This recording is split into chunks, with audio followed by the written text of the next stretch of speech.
अस्सलाम वालेकुम। आपको आज के प्रोग्राम में खुश आमदीद। पाकिस्तान की अंदरूनी सियासत उलझी हुई है और उस पर बात होती रहती है, लेकिन बैरूनी महाज पर कुछ तब्दीलियां बड़ी तेजी के साथ रूनुमा हो रही हैं। पाकिस्तान के मशरकी और मगरबी बॉर्डर्स पर कुछ अहम डेवलपमेंट्स हैं जो हमारे मुस्तकबिल पर गहरे असरात डाल सकती हैं। एक तो पाकिस्तान और भारत के दरमियान बर्फ पिघली है। 25 फरवरी को पाकिस्तान और भारत के DGMOs के दरमियान एक गैर मामूली राब्ता हुआ जिसमें कंट्रोल लाइन पर सीज फायर मुआहदे पर इत्तफाक किया गया। उसके बाद से लेकर अब तक भारतीय वज़ीर-ए-आज़म नरेंद्र मोदी की तरफ से 23 मार्च के मौके पर पैगाम आया। उससे पहले वज़ीर-ए-आज़म इमरान खान की सेहतयाबी के लिए भी पैगाम आया। सिंतास मुआहदे पर भी दोनों ममालिक के दरमियान जो है वो बात हो रही है। इससे पहले पाकिस्तान के वज़ीर-ए-आज़म इमरान खान की तरफ से यह भी कहा गया कि वो भारत के साथ बातचीत के लिए तैयार हैं। हाल दिनों में army chief general Qamar Javed Bajwa का एक बयान भी ज़ेर बहस रहा, जिसमें उन्होंने कहा कि माजी को दफन करके आगे बढ़ना होगा। इस्लामाबाद सिक्योरिटी डायलॉग के मौके पर भी बात होती रही कि किस तरह से पाकिस्तान की खारजा पॉलिसी की सिमत अब तब्दील हो रही है और वो जियो स्ट्रेटेजिक की जगह जियो इकोनॉमिक की तरफ बढ़ रहा है। अब ये जो डेवलपमेंट्स है आम है। पाकिस्तान और भारत के ताल्लुकात के तनाजुर में आप नरेंद्र मोदी के इक़्तिदार में आने के बाद से ये जो हालात थे वो खराब से खराब तर हुए हैं और ये ताल्लुकात भारत के 5 अगस्त 2019 को उठाए जाने वाले इक़दामात के बाद मुकम्मल सदमहरी का शिकार हो गए। अब जबकि दोनों ममालिक के दरमियान बर्फ पिघली है तो अहम सवाल यही है कि इस सारे मामले में कश्मीर का क्या बनेगा। कश्मीर पिछले चंद सालों से खासकर हमारी खारजा पॉलिसी का एक अहम सतून रहा है। जब भारत ने इस पर गैर कानूनी कब्जा करने की कोशिश की तो वज़ीर-ए-आज़म पाकिस्तान ने अपने आप को कश्मीरियों का सफीर करार दिया। ये मामला सलामती कौंसल तक भी पहुंचा। पहली दफा बैरूनी दुनिया की नजरें कश्मीर में होने वाले इंसानी हकूक की जो खिलाफ वर्जियां हैं उन पर गई। कश्मीर के लॉकडाउन को अब 600 दिन मुकम्मल हो चुके हैं। इस दौरान मकबूजा कश्मीर में 323 कश्मीरियों को शहीद किया गया। 1800 के लगभग कश्मीरी भारतीय फौज की फायरिंग से जख्मी हुआ और 15,000 के करीब कश्मीरियों को अरेस्ट किया गया। पाकिस्तान और भारत के ताल्लुकात अगर बहाल हो रहे हैं तो कश्मीर के हवाले से हमारी तरजीहात क्या होनी चाहिए? क्या इन ताल्लुकात की बहाली में कश्मीर के हवाले से कोई रोड मैप होगा? एक तो इस पर आज के प्रोग्राम में जो है वो बात होगी। दूसरी अहम पेशरफ्त अफगानिस्तान के हवाले से है, जहां अफगान अमन अमल अपने हतमी मराहिल की तरफ बढ़ा है। दोहा मुआहदे के बाद इंट्रा अफगान डायलॉग हुआ। अमरीकी फौज के इनखला की तारीख भी करीब आ रही है। मॉस्को के बाद अब इस्तांबुल में भी इस अमन अमल के हवाले से बात होनी है। इस अमन अमल में पाकिस्तान का जो किरदार है वो बहुत अहम रहा है। पाकिस्तान को इसका क्रेडिट भी दिया जाता है, लेकिन इस अमन अमल की कामयाबी या नाकामी के पाकिस्तान पर गहरे असरात होंगे। पाकिस्तान वसी एशिया की रियासतों तक रसाई भी चाहता है और वो भी इस अमन अमल के साथ जुड़ी हुई है। और इस अमन अमल के अगर ये मुकम्मल हो जाता है तो उसके बाद भी पाकिस्तान का किरदार जारी रहेगा। ये जो चैलेंज है इससे हमें किस तरह से निपटना है, इस पर भी आज के प्रोग्राम में जो है वो बात होगी। वेरी क्विकली एक बड़ा एस्टीम्ड पैनल जो है वो मेरे साथ आज के प्रोग्राम में जो है वो ज्वाइन कर रहे हैं। तारुफ करा देता हूँ, जनरल रिटायर्ड खालिद नईम लोधी साहब वो हमें ज्वाइन कर रहे हैं, दिफाई तज्ज़ियेकार हैं। बहुत शुक्रिया नईम खालिद लोधी साहब। अब्दुल बासित साहब पाकिस्तान के सफ़ीर रह चुके हैं, इंडिया में हाई कमिश्नर रह चुके हैं। अब्दुल बासित साहब थैंक यू सो मच। आपके वक्त और हुकूमत की नुमाइंदगी आज के जो शो में है वो शंदाना गुलजार साहबा करेंगी, पाकिस्तान तहरीक इंसाफ की रहनुमा, वो भी हमारी इस डिबेट में जो है वो हमें ज्वाइन करेंगी। मैं पहले पाकिस्तान भारत ताल्लुकात के हवाले से बात करना चाहता हूँ और उसके बाद फिर अफगान अमन अमल पर आएंगे। शंदाना साहबा भी स्टूडियो में आ चुकी है, मैं इनसे भी कहूँगा ये तशरीफ रखें। बट अब्दुल बासित साहब, मैं आपसे इस डिबेट का आगाज करना चाहता हूँ। ये जो डेवलपमेंट्स है पाकिस्तान और भारत के ताल्लुकात को लेकर, ये क्यों हो रही हैं? क्यों ये बयानात आ रहे हैं? 23 मार्च हो गया, एक डिजायर, एक इरादा जाहिर किया जा रहा है कि जैसे अब जो है वो भारत में तब्दीली है और वो अब हालात को नॉर्मल करना चाहता है। बहुत शुक्रिया आपका। देखिए, ये कोई पहली दफे नहीं है कि पाकिस्तान और भारत के दरमियान ताल्लुकात का जो मुज़ाकरात का एक सिलसिला रहा है उसमें ताअत्तुल आया है, लेकिन इस बार मामला काफ़ी संगीन थे क्योंकि भारत ने गैर आइनी इक़दाम करके और जो अक़वाम मुत्तहिदा की करारदादों के खिलाफ बल्कि शिमला मुआहदे के खिलाफ कार्रवाई करते हुए कुछ इक़दाम लिए, तो ये ताअत्तुल उसकी वजह से आया। और इससे पहले भी इस किस्म के लॉग जैम्स आते रहे हैं और फिर सरमैरी ख़त्म भी होती रही है। हम नए नए फ्रेमवर्क्स भी बनाते रहे हैं कि मुज़ाकरात को किस तरह आगे बढ़ाया जाए, लेकिन ये बात अपनी जगह बिल्कुल हकीकत है और इसको मैं चाहता हूँ कि आपके नाजरीन दिल पे अपने नक्श कर लें کہ بھارت اور پاکستان کے درمیان تعلقات کبھی بھی نارمل نہیں ہو سکتے، ہم کبھی بھی ایک دوسرے پہ اعتماد نہیں کر سکتے جب تک کہ جموں اور کشمیر کا تنازعہ کشمیریوں کی امنگوں کے مطابق حل نہ ہو۔ اب مجھے نہیں معلوم کہ اس وقت جو پروسیس چل رہا ہے اس میں کون لوگ انوالوڈ ہیں، کیا ہماری ترجیحات ہیں، کس طرح ہم آگے بڑھنا چاہتے ہیں، لیکن اگر میں اس سارے پروسیس کا حصہ ہوں تو اس سے پہلے کہ ہم اپنا ہائی کمشنر یا جو ہم نے ڈاؤن گریڈ کیے تھے سفارتی تعلقات ان کو بحال کریں، سب سے پہلے ہمارا قدم یہ ہونا چاہیے کہ ہم بھارت کو تھوڑا بہت ٹیسٹ تو کریں، کیا وہ تیار ہے حریت لیڈرشپ کو رہا کرنے کے لیے، کیا وہ تیار ہے اس سارے علاقے کو مقبوضہ کشمیر کو ڈی ملیٹرائز کرنے کے لیے، کیا وہ تیار ہے جو بھی کالے قوانین ہیں، ایسپا ہے، پی ایس اے ہے، ڈی اے ہے، ان کو ہٹانے کے لیے تیار ہے۔ یہ سب چیزیں جب تک ہمیں اپ فرنٹ ہمیں نہیں معلوم ہوں گی اس وقت تک میں سمجھتا ہوں کہ ہم پھر انہی مذاکرات کے سلسلوں میں گھر جائیں گے اور ہماری پوزیشن آہستہ آہستہ جموں اور کشمیر پہ کمزور تر ہوتی جائے گی۔ مگر عبد الباسط صاحب، ایک طرف ہے حالات بالکل جو ہے وہ سرد مہری کا شکار ہو، دوسری طرف ہے حالات بالکل نارمل ہو۔ آپ نے کہا کشمیر کے بغیر نارمل نہیں ہو سکتے، لیکن کیا کوئی درمیان میں سٹیج ہو سکتی ہے جس میں پاکستان اور بھارت کے درمیان کوئی بات ہو جائے؟ نہیں، دیکھیے بات چیت تو پہلے بھی ہوتی رہی ہے اور مذاکرات کے ذریعے بھارت ہمیشہ ہم سے وقت ہی مانگتا رہا ہے، اور ابھی بھارت کو وقت ہی کی ضرورت ہے تاکہ جو اس کی انلیگل انیکسیشن ہے اس میں وہ اپنی پوزیشن کو کنسالیڈیٹ کرے، اور یہی بھارت چاہتا ہے کہ دنیا کو بتائے کہ دیکھیے جی ہم تو پاکستان کے ساتھ مذاکرات کر رہے ہیں۔ ابھی آپ دیکھیے پرائم منسٹر مودی نے جو لیٹر لکھا گریٹنگز کا، اس کے بھی آپ اگر ایک لینگویج پڑھیں تو وہی مانترا ہے ٹیررزم کا، ہاسٹیلیٹی کا، تو وہاں سے آپ کوئی خیر کی توقع نہ رکھیں۔ مودی صاحب نہ واجپائی ہیں، وہ ایک خاص ان کا ایک بیک گراؤنڈ ہے، اور وہ میرا نہیں خیال کہ کشمیر پہ کوئی فلیکسیبلٹی شو کر سکتے ہیں، خاص طور پر آئینی تبدیلیوں کے بعد۔ اب صرف ایک پاسبلٹی ہے، وہ بھی بہت مشکل لگتی ہے، کہ سپریم کورٹ آف انڈیا جو ہے وہ ان کانسٹیٹیوشنل امینڈمنٹس کو نل اینڈ وائڈ قرار دے دے، لیکن وہ ممکن نہیں ہے جب تک بی جے پی حکومت خود یہ نہیں چاہے گی۔ تو میرا نہیں خیال کہ بی جے پی کی حکومت، مودی سرکار پاکستان کو کشمیر پہ کوئی فلیکسیبلٹی دکھائے گی۔ آلرائٹ، ٹھیک ہے۔ نعیم خالد لودھی صاحب، آج آپ کا میں کالم بھی آپ نے اس حوالے سے لکھا، بہت ساری چیزیں ہیں جن کو دفن نہیں کیا جا سکتا، مگر یہ جو یہ کوشش ہے، بھارت کہہ رہا ہے کہ اس کو نارمل کیا جا سکتا ہے، پیغامات آ رہے ہیں، آپ کو لگتا ہے یہ سنجیدہ کوشش ہے؟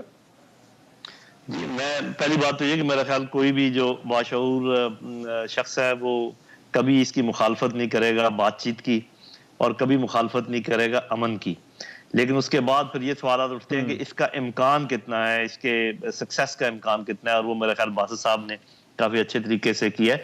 میں خود موجود تھا نیشنل سیکیورٹی ڈائیلاگ، دونوں تقریریں میں نے سنی، اور پرائم منسٹر صاحب نے یہ بالکل کلیئرلی کہا تھا کہ 370 کی بحالی کے بغیر بات چیت کا امکان نہیں ہے۔ انہوں نے ایک کنڈیشن اس میں رکھی تھی، اور جب جنرل قمر جاوید باجوہ صاحب نے جو بات کی، اس کا مطلب جو میری سمجھ میں آیا وہ یہ تھا کہ کیونکہ سارا ہر چیز کو سیاق و سباق میں دیکھنا پڑتا ہے نا، کہ ہمیں تلخیاں مٹانی چاہیے اور ہمیں یہ جو سٹینڈ آف ہے اس کو ختم کرنا چاہیے، تو یہ ان کا مطلب تھا۔ لیکن صاحب ذرا ان کو ذرا کلیئر کرنا چاہیے تھا، انہوں نے جو یہ کہہ دیا کہ ماضی کو دفن کر دو اور آگے چلیں، تو وہ تھوڑا سا اس کے اندر کلیئرٹی میرے خیال اس کی کمی تھی، جو کہ اب بھی وہ کی جا سکتی ہے۔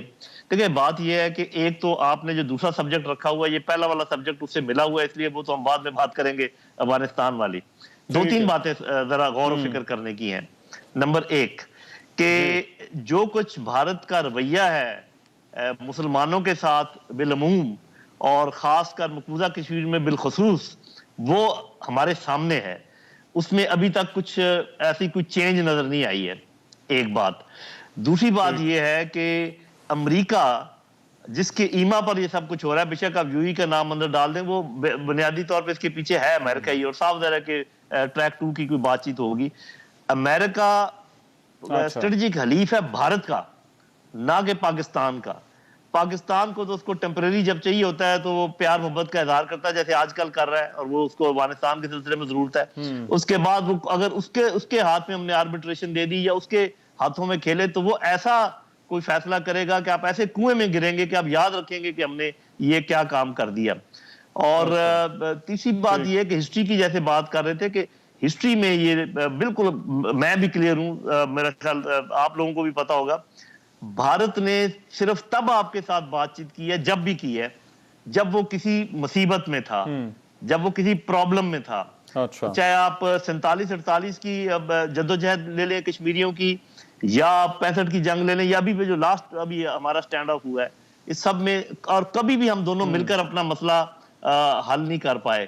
تو یہ ساری چیزیں ہمیں ذہن میں رکھنی ہوں گی. اور ایک مجھے تو ایسے لگتا ہے, اور میں یہ بات برملا میں نے اپنے آرٹیکل میں یہ بات میں نے لکھی نہیں ہے, جو میں کہنا چاہ رہا ہوں وہ یہ ہے کہ یہ جو اس وقت سچویشن ہے, اس میں اگر کوئی سیز فائر ہوتا ہے, کوئی پیس کی بات ہوتی ہے, تو یقیناً یہ بھارت کو فائدہ پہنچائے گا پاکستان کے بجائے. یہ میرے ساتھ آپ ڈیبیٹ کر سکتے ہیں, اس میں مجھے کوئی شک و شبہ نہیں ہے. اچھا ٹھیک ہے, مگر ابھی آپ کو کیا مصیبت نظر آ رہی ہے جس کی وجہ سے بھارت اس پر مجبور ہو رہا ہے؟ آپ نے وہ بیک ڈور کا تو ذکر کیا, لیکن ابھی اس کا کیا فائدہ؟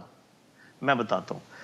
چین سے مار کھائی, پاکستان سے مار کھائی, مقبوضہ کشمیر میں چیزیں کنٹرول میں نہیں ہے, فارمرز کی تحریک کنٹرول میں نہیں ہے, ای یو ڈس انفارمیشن لیب نے ان کو ننگا کر دیا, گوشوانی کی بات چیت سامنے آ گئی, سارے ملک تھو تھو کر رہے ہیں کہ تمہارے یہ ہیومن رائٹس کی جو سچویشن ہے یو این تھو تھو کر رہا ہے. اور آپ کیا کہتے ہیں, اس سے زیادہ ٹائٹ کارنر میں بھارت کب ہوگا؟ آپ تو اس کو پتلی گلی سے نکال رہے ہیں.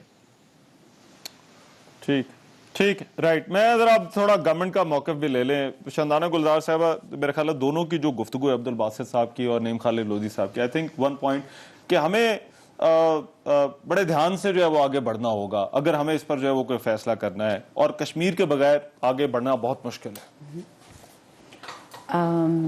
بسم اللہ الرحمن الرحیم. اس میں تو کوئی ایسے آرگیومنٹ کی یا ڈس ایگریمنٹ کی بات نہیں ہو سکتی. 73 سال سے پاکستان کے ایسٹرن بارڈرز پہ, مشرقی بارڈر پہ ہماری ٹینشن رہی ہے, شہیدان ہوئے ہیں, جنگیں ہوئی ہیں. لیکن اگر آپ اس کا آج کے دنیا میں نیٹ ایفیکٹ دیکھیں, ہم کہاں رہ چکے ہیں, تو اس کا کوئی فائدہ, کشمیر تو ابھی بھی مقبوضہ کشمیر ہی ہے, جموں کشمیر, لیکن اس طرف جو بدحالی پھیلی ہے یا معاشیات میں جو تباہی آئی ہے, جو ہمارے بجٹس کنسٹرین رہتے ہیں, کیونکہ جب آپ کی ہمیشہ دونوں بارڈرز پہ جنگ رہے گی تو نیچرلی آپ ڈیولپمنٹ اسپینڈنگ تو نہیں کریں گے, پہلے آپ سیکیورٹی اسپینڈنگ کریں گے کہ آپ کے لوگ رات کو چین سے سو سکیں. سو جنگ کسی بھی قوم کو وارا نہیں کھاتا. ایونچولی ہمارے پشت میں ایک سینگ ہے کہ آپ کو ہمیشہ اپنے پڑوسیوں کے ساتھ کرنی پڑے گی, دو پڑوسی آپ بدل نہیں سکتے. تو جب نہیں بدل سکتے تو کوئی نہ کوئی طریقہ, لیکن جہاں افغانستان کی بات ہے اور پاکستان کی, وہاں پہ کشمیر جیسا کوئی ڈسپیوٹ نہیں ہے, وہاں مس انڈرسٹینڈنگز ہیں. یہاں پہ تو جو ہماری ہسٹری ہے 1947 سے لے کے 1947 سے لے کے آج تک, اس کا بھی ایک برڈن ہے.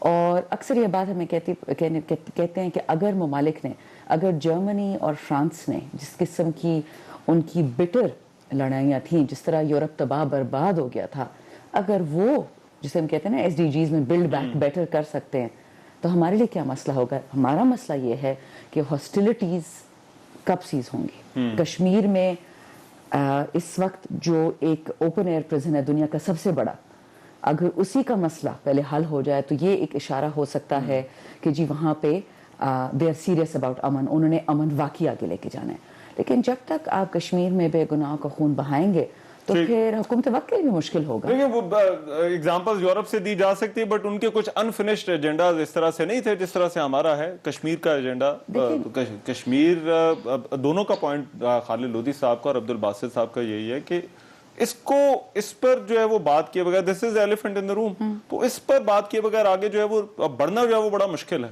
دیکھیں اسی طرح تو ناردرن آئرلینڈ اور یو کے مسائل تھے, اسی طرح جبرالٹر کے بس مسائل تھے ایک زمانے میں. اگر آپ دیکھ لیں ابھی بھی جو مسائل چل رہے ہیں سائپرس اور ترکی کے, چیزیں ختم نہیں ہوئی آرمینیا اور ترکی کے, لیکن ٹرکی جو ہے نیٹو کا بھی حصہ بن چکا ہے, یورپین یونین کا بھی حصہ نہیں ہے. لیکن دیکھیں وہ کہتے ہیں نا انگریزی میں پلینگ اسمارٹ, ترکی نے اپنی جگہ ہر جگہ کاو آؤٹ کر لی ہے. جب इराक में जंग होने जा रही थी, जब ये लोग अटैक कर रहे थे इराक को, टर्की ने बीइंग अ नेटो मेंबर अपनी बेसिस उनको नहीं दी अमेरिका को। क्यों? क्योंकि उस वक्त तक डिस्पाइट उनके भी हर तरफ एनिमीज थे, उन्होंने अपनी पोजीशन बना ली थी। पाकिस्तान ने अपने आप को रीपोजिशन करना है, गेम चेंजर बनना है इस इलाके में। हम हमेशा एक छोटा भाई बन के खेलते हैं, एक कमजोर भाई बन के खेलते हैं, लेकिन उसमें अमन पसंदी नहीं है। अमन बड़े दिल से खेलना होगा, बड़ी चाल खेलनी होगी। बट ये अब्दुल बासित साहब देखिए, बैरूनी दुनिया में भी एक नैरेटिव तो है, और पाकिस्तान और भारत की जब भी बात होती है, आपने बड़ा करीब से इन चीजों को देखा है। एक चीज पे बड़ा कंसर्न है, और भारत शायद अब उसी चीज को जो है वो इस्तेमाल करता है, चाहे वो फॉल्स फ्लैग ऑपरेशन हो या कोई और मामला हो, कि पाकिस्तान और भारत के दरमियान जंग का खतरा है। तो अमन की जब भी बात की जाएगी, दुनिया भी उसको अप्रिशिएट करती है, उसमें बैकडोर राब्ते भी उसके अंदर जो है वो आ जाते हैं। तो क्या अमन की बातचीत करने में और कश्मीर पर अपना मौकफ जो हम अपना रहे हैं, जो हमारा एक स्टांस है पिछले 70 सालों से है, उसके दरमियान में पाकिस्तान के पास कोई और पोजीशन है जो पाकिस्तान लेकर इस मामले पर जो है वो आगे बढ़ सकता है? देखिए, जिस तरह जनरल लोधी साहब ने कहा, कोई भी इसी शऊर शख्स अमन के खिलाफ नहीं हो सकता, मुज़ाकरात के खिलाफ भी नहीं हो सकता। लेकिन सवाल यही पैदा होता है कि मुज़ाकरात क्या होंगे, किन चीज़ों पे होंगे? आया मुज़ाकरात मोर ऑफ द सेम वाली बात है जो हम पिछले 50-52 साल से कर रहे हैं, या कोई इस वक्त चीज़ कोई मुख्तलिफ होने जा रही है? अगर वही चीज़ें हैं तो फिर मैं कुछ ज़्यादा तवक्कुआत नहीं रखता इस सारे प्रोसेस से। लेकिन अगर कुछ अंडरस्टैंडिंग बिहाइंड द सीन्स है जिसके बारे में मुझे इल्म नहीं है, और अगर कश्मीर पे अपफ्रंट कुछ हो सकता है जिसकी यकीन दहानी अगर किसी ने करवाई है हमें, तो उसके बारे में मुझे इल्म नहीं है। लेकिन मेरी इस्तेदाद सिर्फ यही है कि कोई भी शख्स अमन के खिलाफ नहीं हो सकता। लेकिन हमें भारत की तारीख का इल्म है, और हम ये भी जानते हैं किस तरह 9 लाख इस वक्त सिक्योरिटी पर्सनल मकबूजा कश्मीर में दिन रात मजालिम और रियासी दहशत गर्दी कर रहे हैं। तो कश्मीरियों पे अगर हमारी कोई अंडरस्टैंडिंग है या हमें कुछ ऐसी एश्योरेंस मिली है तो ठीक है, बिल्कुल आगे बढ़िए और कश्मीर का मसला सॉल्व कीजिए। लेकिन अगर ये वही पुरानी चीजें हैं, मुज़ाकरात का सिलसिला शुरू करना है, सीवीएंस बेस्ड अप्रोच है, तो फिर आप देखेंगे कि जो पहले भी होता रहा है 2004 से ऑनवर्ड्स, हम अपनी कश्मीर पे पोजीशन में कमजोरियां करते करते यहाँ पाकिस्तान की तरफ से अब्दुल बासित साहब पाकिस्तान की तरफ से तो एक प्री कंडीशन जिसका खालिद लोधी साहब ने भी जिक्र किया, वो यही है कि कश्मीर के अंदर जो कुछ हुआ उसको रिवर्स किया जाए। आपको लगता है कि भारत इस वक्त जो है वो आमादा हो सकता है ऐसे किसी इक़दाम पर? मैं कम अज कम ये नहीं देख रहा कि वो जो आईनी अमेंडमेंट्स उन्होंने की हैं उनको तब्दील कर जाए कि supreme court of Bharat India जो है उनको नल एंड वाइट करार दे दे। उसके अलावा किसी पार्टी के इख्तियार में अब ये नहीं है। उनकी अपनी डोमेस्टिक जो उनकी पॉलिटिक्स है या उनका एक आरएसएस बीजेपी का जो एक वर्ल्ड व्यू है, तो उस हिसाब से वो अमेंडमेंट्स वापस लें। ठीक, राइट। अच्छा, मैं जरा इस डिस्कशन को जरा जारी रखेंगे और फिर अफगान अमन अमल के हवाले से कि वो इस सारे मामले के साथ किस तरह से जुड़ा है। मैं एक ब्रेक पर ब्रेक के बाद वापस आते हैं तो हमारी डिस्कशन जो है वो जारी रहेगी।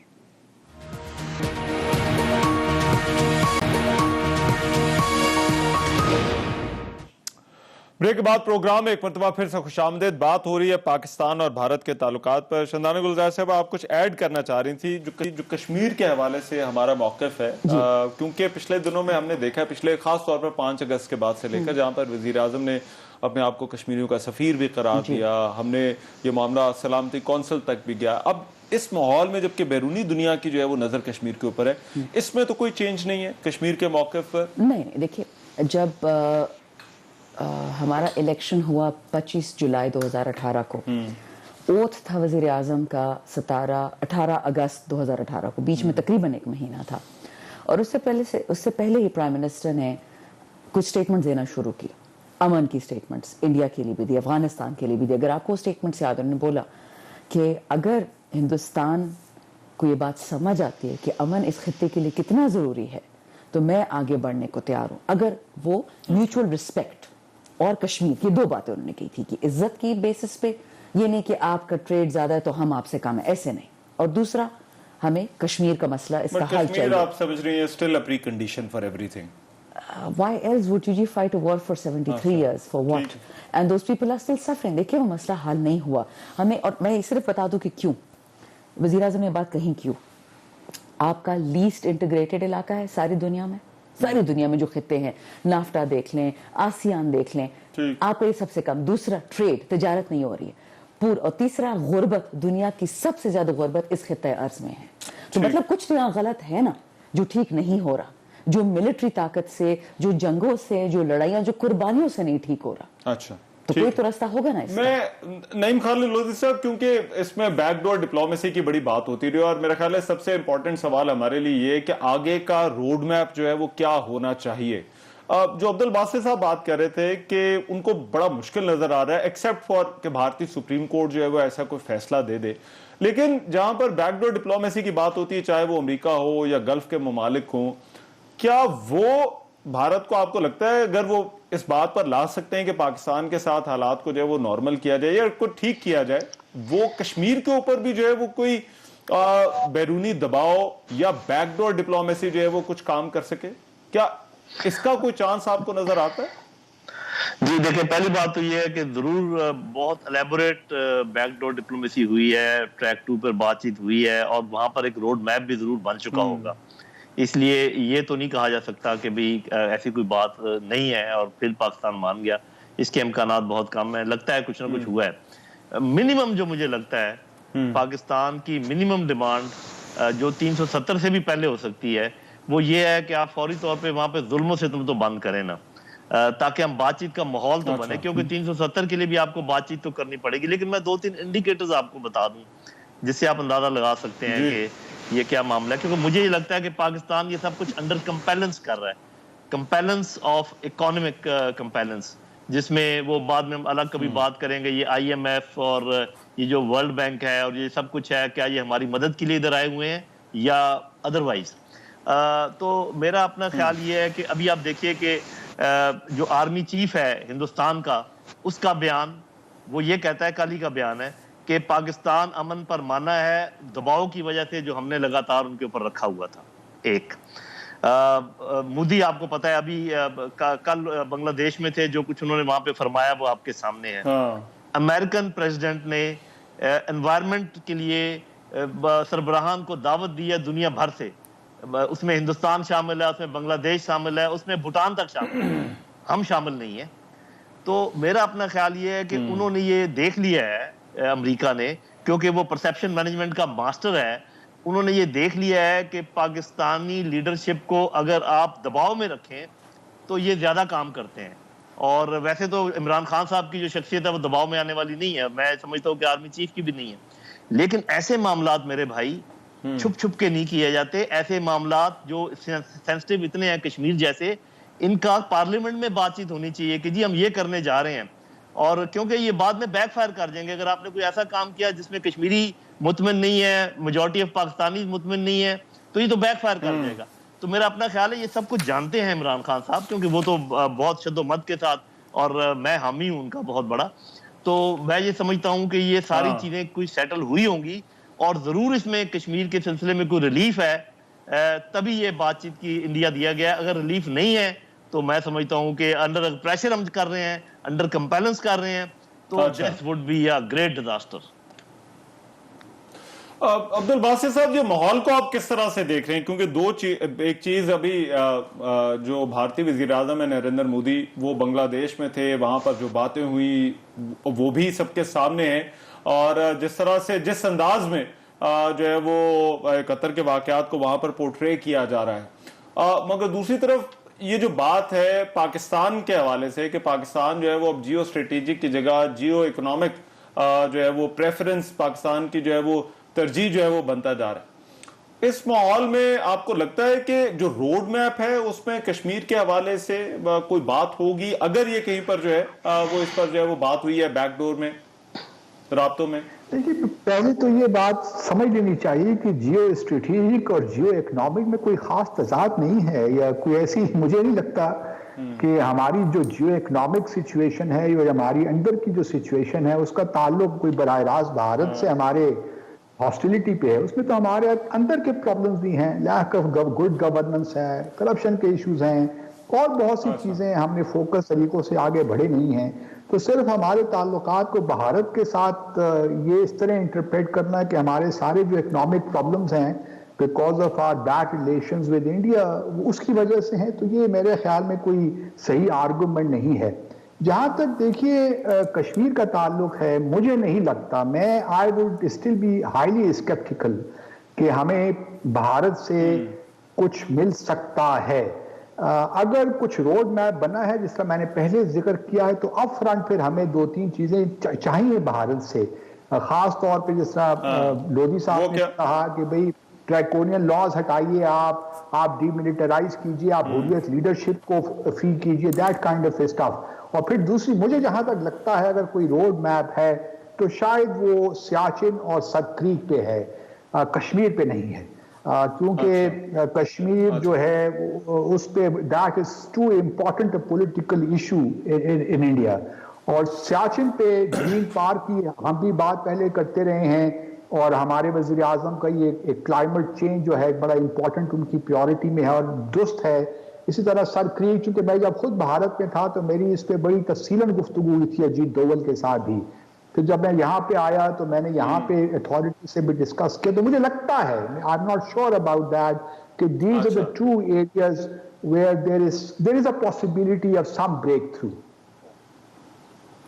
اچھا, مگر یہ آپ کا کہنا یہ ہے کہ یہ لیس کنٹروورشل ایشوز ہیں, کشمیر بھارت کے اندر جو ہے وہ ایک بڑا سینسیٹیو ایشو ہے اور پاکستانیوں کے لیے تو ہے یہ, تو کیا کوئی فائدہ ہوگا یا ان پر بات ہو سکتی ہے؟ کیوں دیکھیے کشمیر کا جہاں تک تعلق ہے نا, جب تک ایک فنڈامنٹل ڈیسیشنز کی ضرورت ہے, اور میں نہیں دیکھ رہا کہ بھارت یہ جو سرکار ہے, کوئی بھی سرکار ہے for that matter, even Congress party بھی ہمیں اس نے الجھائے رکھا بیک چینل پہ.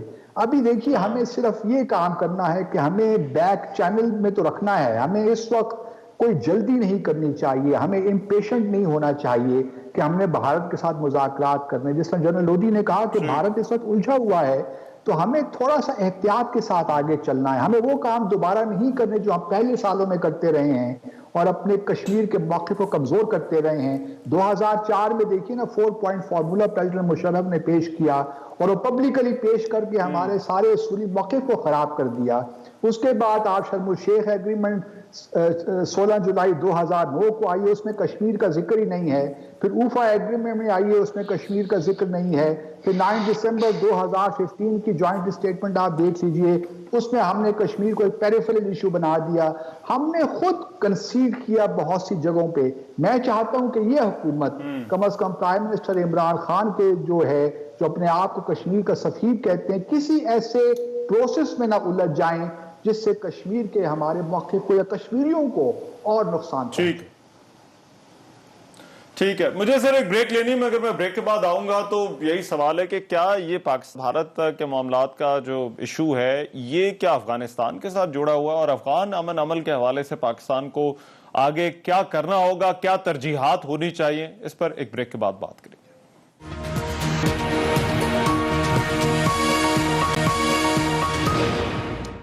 بریک کے بعد پروگرام میں ایک مرتبہ پھر سے خوش آمدید. پاکستان بھارت تعلقات اور افغان امن عمل کے حوالے سے پاکستان کی آگے کی ترجیحات کیا ہونی چاہیے, اس پر پروگرام میں بات ہوئی. ویری کوئکلی میں چاہتا ہوں ذرا افغانستان اس معاملے پر جو ہے وہ افغانستان کے اندر کیا ڈیولپمنٹس ہو رہی ہیں, وہاں پر اس کو معاملے کو کس طرح سے دیکھا جا رہا ہے. مزمل شنواری جو ہے وہ مجھے جوائن کر رہے ہیں, افغان ڈپٹی منسٹر رہ چکے ہیں, تجزیہ کار ہیں. Muzammil Shinwari, thank you so much. Muzammil صاحب یہ بتائیے, یہ پاکستان اور بھارت کے جو تعلقات کے اندر جو کچھ ہو رہا ہے, جو ڈیولپمنٹس ہو رہی ہیں, بہت سارے لوگ اس کو افغانستان میں جو کچھ ہو رہا ہے اس کے ساتھ پہ جو ہے وہ جوڑیں, تو افغانستان کے اندر اس معاملے پر جو ہے وہ کیا رائے ہے, اس کو کس طرح سے دیکھا جا رہا ہے پاکستان اور بھارت کے تعلقات کے حوالے سے؟ تھینک یو رحمان بھائی. پاکستان اور انڈیا کی جو ریلیشن ہے اور اس میں جو امپروومنٹ آ رہی ہے, اس کے اثرات افغانستان پر یا افغانستان کی وجہ سے ہو سکتے ہیں. اس میں ایک بات یہ ہے کہ جو لیٹسٹ ڈیولپمنٹ افغانستان میں ہو رہی ہے اور جو پیس نیگوسیشن آگے چل رہی ہے, تو میرے خیال سے انٹرنیشنل کمیونٹی یہی چاہتی ہے کہ افغانستان میں جو امن ہو اس کے ساتھ ساتھ پورے خطے میں بھی اوور آل امپروومنٹ آ جائے اور ریلیشن اچھے ہو. تو اس لیے میرے خیال سے جو افغانستان پیس پروسیس ہے اس کا امپیکٹ بہت زیادہ ہے. جو पाकिस्तान और इंडिया की जो ओवरऑल रिलेशन है उसकी इम्प्रूवमेंट में। अगर पाकिस्तान और इंडिया की रिलेशन इम्प्रूव हो जाए तो ऑटोमेटिकली उसका फायदा पूरे खित्ते के लिए हो जाएगा, और पूरे खित्ते में अगर इम्प्रूवमेंट आ जाए तो इकोनॉमिक कनेक्टिविटी की हम बात करें, अगर हम बात करें ओवरऑल जो पॉलिटिकल रिलेशन है, जो फाइटिंग कोविड है, ये सब कुछ उसमें आ सकते हैं। तो इसलिए मेरे ख्याल से अफगान पीस प्रोसेस के उसके बहुत जो बड़े असरात है इस रिलेशन में, और अफगानिस्तान के लिए भी अच्छा है, पाकिस्तान के लिए भी अच्छा है, और इंडिया के लिए भी अच्छा है। अगर हम पूरे साउथ एशिया या जनूबी एशिया के बारे में बात कर रहे हैं तो मेरे ख्याल से ये जो ओवरऑल इम्प्रूवमेंट आ रही है पाकिस्तान और इंडिया के रिलेशन में, ये पूरी रीजन की बेहतरी के लिए बहुत जरूरी है और लाजमी भी है, और अफगानिस्तान पीस के लिए भी बहुत लाजमी है, क्योंकि पाकिस्तान और इंडिया का स्टेक जो है अफगानिस्तान में ये हमेशा एक डिस्प्यूटेड एरिया है पाकिस्तान और इंडिया में, और पाकिस्तान इसको रेज भी करते हैं, कंसर्न भी रखते हैं कि इंडिया का जो इन्वॉल्वमेंट है अफगानिस्तान में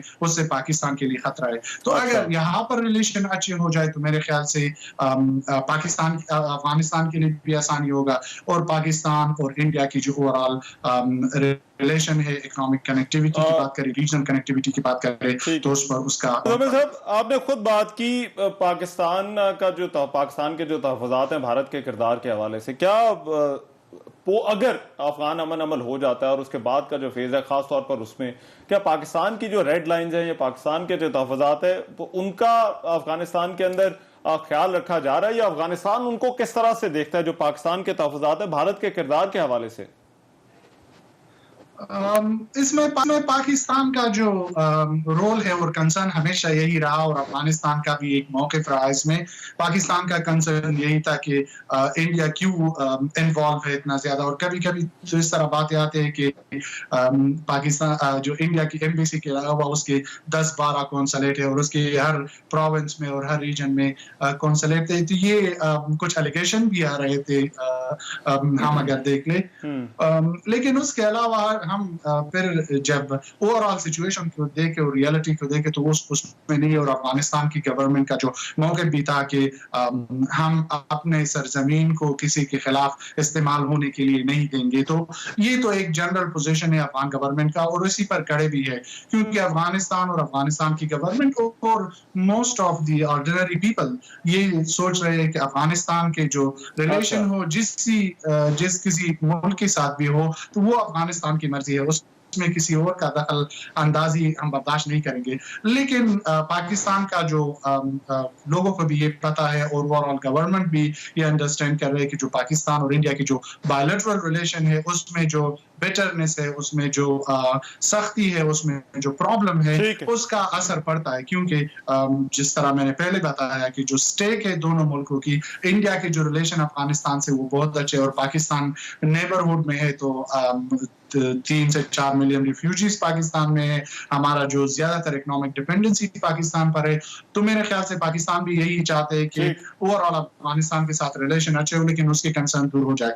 लेकिन जब हम बात करते हैं पाकिस्तान की कंसर्न की, तो उसको अफगान गवर्नमेंट हमेशा कोशिश कर रहा है कि उसको एड्रेस करे, और मेरे ख्याल से जो इम्प्रूवमेंट बायलैटरल रिलेशनशिप में आ चुकी है, और ये जो होप है अफगानिस्तान का भी यही होप है कि पाकिस्तान और इंडिया की रवाबित अच्छे हो, और इस पूरे खित्ते से जो डिस्प्यूटेड इश्यूज है वो रिमूव हो जाए, उसमें उसको सॉल्व कर लिया जाए, और उसके बाद जो ओवरऑल दूसरे खित्तों की तरह जो साउथ एशिया है वो भी अपने ठीक है। मैं जरा दोबारा वापस आता हूं, but I'll come back to you on this, but Chandani साहब आप अभी क्योंकि अफगानिस्तान भी गई थी, क्या कुछ वहां पर बदला है या अभी भी वो जो डिस्ट्रस्ट या बदएतमादी की जो बात होती थी वो अभी भी वैसे की वैसी है वहां पर? शुक्रिया रहमान, अगर आप मुझे इजाजत दें मैं एक दो पॉइंट्स पे बात करना चाह रही थी जो सफीर साहब ने भी कहे जो जरूरी हैं इंडिया हवाले से, और फिर मैं अफगानिस्तान पे आती हूँ।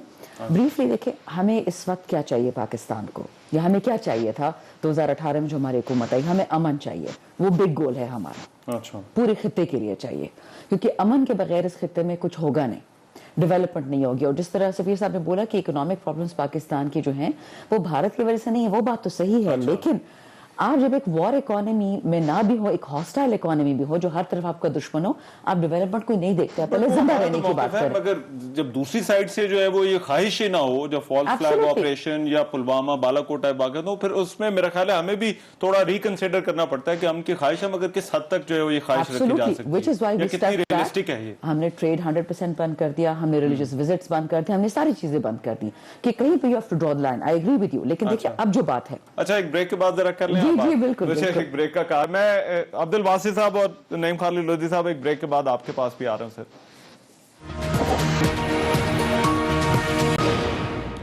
وقت کم ہے, بحث کو سمیٹنا ہے. افغان امن عمل کے حوالے سے پاکستان کے لیے کیسا چیلنج ہے؟ شندانے صاحب first I start with you, پھر میں خالد لودھی صاحب اور عبد الباسط صاحب کے پاس. جی شکریہ رحمان. دیکھیں چھوٹی چھوٹی پوائنٹس, بریف پوائنٹس. پہلا تو یہ کہ افغانستان کے امن کا جو ہم کام وہ ہر طرف سے ہو رہا ہے. پہلی دفعہ پاکستان کی ہسٹری میں افواج پاکستان, پارلیمنٹ, ایگزیکٹو سب ایک ہی پیج پہ ہیں. دوسرا ملٹیپل فورا پہ کام ہو رہا ہے, اور ہم نے اس دفعہ اڈاپٹ کیا ہے بگ برادر کا ایٹیٹیوڈ کہ ہم نے ان سے ریسیپروسٹی نہیں مانگنی, بدلے میں کچھ نہیں مانگنا. ہم نے افغانستان کے ساتھ وہ کرنا ہے جو بڑا بھائی چھوٹے بھائی کے ساتھ کرتا ہے. دوسری بات, جو افغانستان ہم گئے, ہمیں وہاں پہ بھی یہ احساس کرایا گیا, ہم ان کے منسٹر سے ملے, ان کے پارلیمنٹیرین سے ملے, ان کے بزنس سے ملے, اور انہوں نے بھی یہ بتایا کہ ہمارے لیے پاکستان لازم اور ملزوم جیسا ہے, تو جیسا بھی ہو اب اس کو ٹھیک کرنا ہے. رائٹ. عبد الباسط صاحب, کیا ترجیح کیا ہونی چاہیے افغانستان اور افغان امن عمل کے حوالے سے؟ ترجیح تو یہی ہونی چاہیے کہ وہاں امن آئے, لیکن لگتا نہیں ہے. جو ویریبلز ہیں, انٹرنل ویریبلز طالبان کے اور جو اس وقت کابل رجیم ہے, مجھے نہیں لگتا کہ کچھ پاسبلٹی ہے, کیونکہ اشرف غنی اسٹیپ ڈاؤن نہیں کر سکتے نیشنل یونٹی گورنمنٹ کے لیے, اور طالبان ان کو نیشنل یونٹی گورنمنٹ کا ہیڈ نہیں مان سکتے. تو یہ ایک تناؤ رہے گا, اور مجھے نہیں لگتا کہ جو فورسز ہیں وہ ودرا بھی کر رہی ہیں. جو 29 فیبری کا ایکارڈ ہے لاسٹ ایئر کا, وہ انریبل ہو جائے گا, اور آپ دیکھیں گے کہ ہماری کوششوں کے باوجود جو ہم یقینی طور پہ کر رہے ہیں اور کرنی چاہیے ہمیں, لیکن جو انٹرنل ڈائنامکس ہیں they would not allow Afghanistan to settle down unfortunately. اچھا, تو آپ کو لگتا ہے یہ بارڈر اسی طرح سے رہے گا ابھی کچھ عرصہ؟ افغانستان کے حوالے سے جو ہمارے چیلنجز ہیں وہ ایسے ہی رہیں گے؟ خدا کرے کہ میری اسیسمنٹ غلط ہو, لیکن میری اسیسمنٹ یہی کہتی ہے کہ افغانستان میں ایک لانگ سول وار ہونے جا رہی ہے. جنرل صاحب. جی میرے خیال میں جی امپروومنٹ کے چانسز ہیں. صرف ایک اس کی شرط ہے کہ جو ڈیٹریکٹرز ہیں اور جو سپوائلرز ہیں اور جو امن چاہتے ہیں, یہ ذرا الگ الگ کر لیے جائیں. فی الحال وہ سارے مل کے بیٹھے ہوئے ہیں, اور یہ بھی شنواری صاحب اگر میری